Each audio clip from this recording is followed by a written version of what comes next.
What if I told you these beautiful flowers cost nothing to make? All you need is a square of paper, an old book if you want to cut one up, and make these stunning flowers. If you can fold a piece of paper, you can make these, and I'm going to show you step by step how to make your own. So let's get started. So you just need any old book pages or bright coloured paper, it doesn't matter, any paper you like, but you need to cut up some squares. So you're going to need for each flower 5 squares. Any size you like. Mine are 4 inches by 4 inches, and it's just a really nice size to work with. So once you've got your squares, the first thing you're going to do is fold them in half. So we're going to run through what you do with one and then you repeat. So just fold it in half along the diagonal. Make sure you've got a good crease. You can do that with your fingernail, the back of a ruler, or a little tool like I've got. And then fold each one of those bottom corners up to the top point. Again, getting a good crease. Take the other one up to that top point. So you can see I'm just going to find it easier by turning it, and that's okay. You do it however it's easy for you. And give that a good press. Now, take one side and open that little flap and then flatten it so that the crease you made is up the middle. And you'll end up with a kite shape. And then the little triangle over the top, fold it down in line with the square that you started with. Again, press it down nicely. Fold along the crease that you'd still got halfway across your kite, and you've made that little shape, that little flap. And then repeat for the other side. So you open it up, flatten it down, so the crease is up the middle, make your kite shape. Turn the top over and then fold it in half. And you've got those 2 little flaps now, one at either side.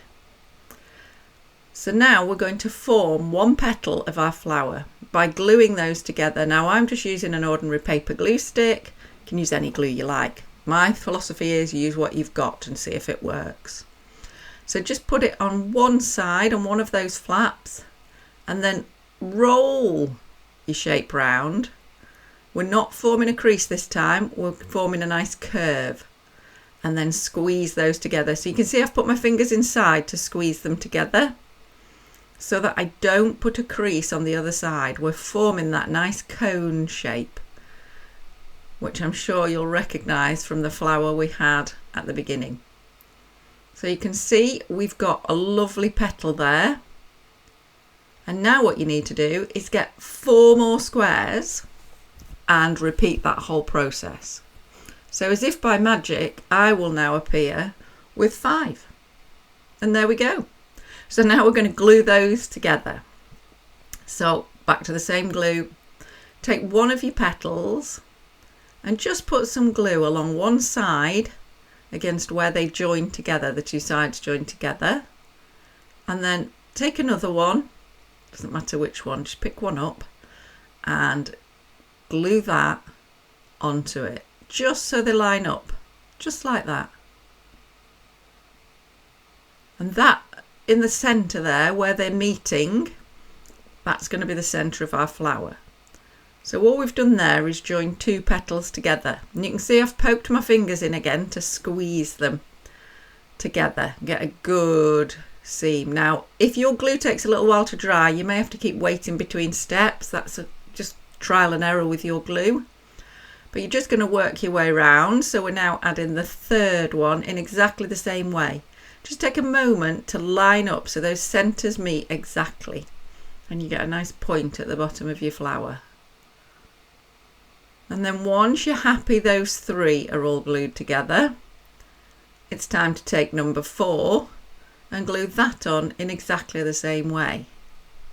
Now, if you've been using book pages, you may have also noticed I try and make sure I've got plenty of writing on the outside. So it's worth looking at your book pages before you start. It can also be worth looking at what's printed on the book pages. You can get caught out there as well. So when it comes to the 5th petal, I tend to just put a bit of glue on either side of that petal and then feed it in. There's no hard and fast rule, but I've just found that's the easiest way of getting that final one in successfully. So then place it in, and this time you're trying to line it up between that first petal and the fourth petal. You might just have to slide it a little bit just to get it in. So this time you can see I'm nipping both sides of the petal to make sure it glues in properly. And then that's it. We have a flower. Completed. Just how you want it. And now you can make as many as you like. How about a dozen for a loved one? Or 6 to go in a vase? Is entirely up to you. But at the moment you've just got the flower and you can use it like that. But I'm going to show you 2 different ways of turning them into flowers with stems. So the first way is to take barbecue skewers. So you just get a barbecue skewer and put some hot melt or cool melt glue on the end and poke it into your flower. You could stick this in as you're going, but I tend to put them in afterwards. It's just the way I choose. It's entirely up to you. And then you've got a flower, and you can do them all like that. But another way you can do them is if you've got straws hanging around, you could do them using a straw. And the way I do these is to put a bit of the glue onto the point of the flower. And this time you're going to need a little bit more glue. And I tend not to put enough and have to add some more. And then just place the straw onto the base of the flower. You'll have to wait for your glue to dry, but it doesn't take long. And then once it's secure, we can cover that straw up if we want to. Now, if you've used a green straw, you might be done. But I like to wrap my brightly coloured straws. So I've got some double-sided tape, just a really fine one. And I'm going to stick it from the top to the bottom of the straw and just firm it on. Now remember, if you've got green straws, or even if they're bright colours and you're happy with them, you're done. But if you would like to cover those straws so that no one can tell they are straws, then I do recommend just wrapping them in something. So if you put some double-sided tape on, you can wrap them with pretty much whatever you like. So you could use some twine or some ribbon or anything you like. Now I'm going to use florist tape, and it's supposed to be really sticky. I've got a batch from a well-known online cheap shop that is not very sticky at all. So I've put my double-sided tape. But if you're going to put ribbon on, you're going to want that double-sided tape anyway.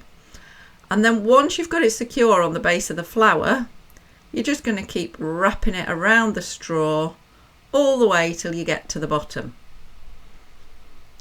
Keep going, and then no one will ever know there's a straw in there. It'll just look like a stem. To get to the bottom, I'm just going to cut it off, apparently really badly, and just wrap that end in. So then that's how I've done them with book pages, but also you can do them with any paper you like. So I'm going to show you some nice bright ones that I've made, some beautiful pink ones, and you can see they look gorgeous in any colour, and then maybe even some lilacs and mix them together. They look great in a vase, great in a little bouquet to gift.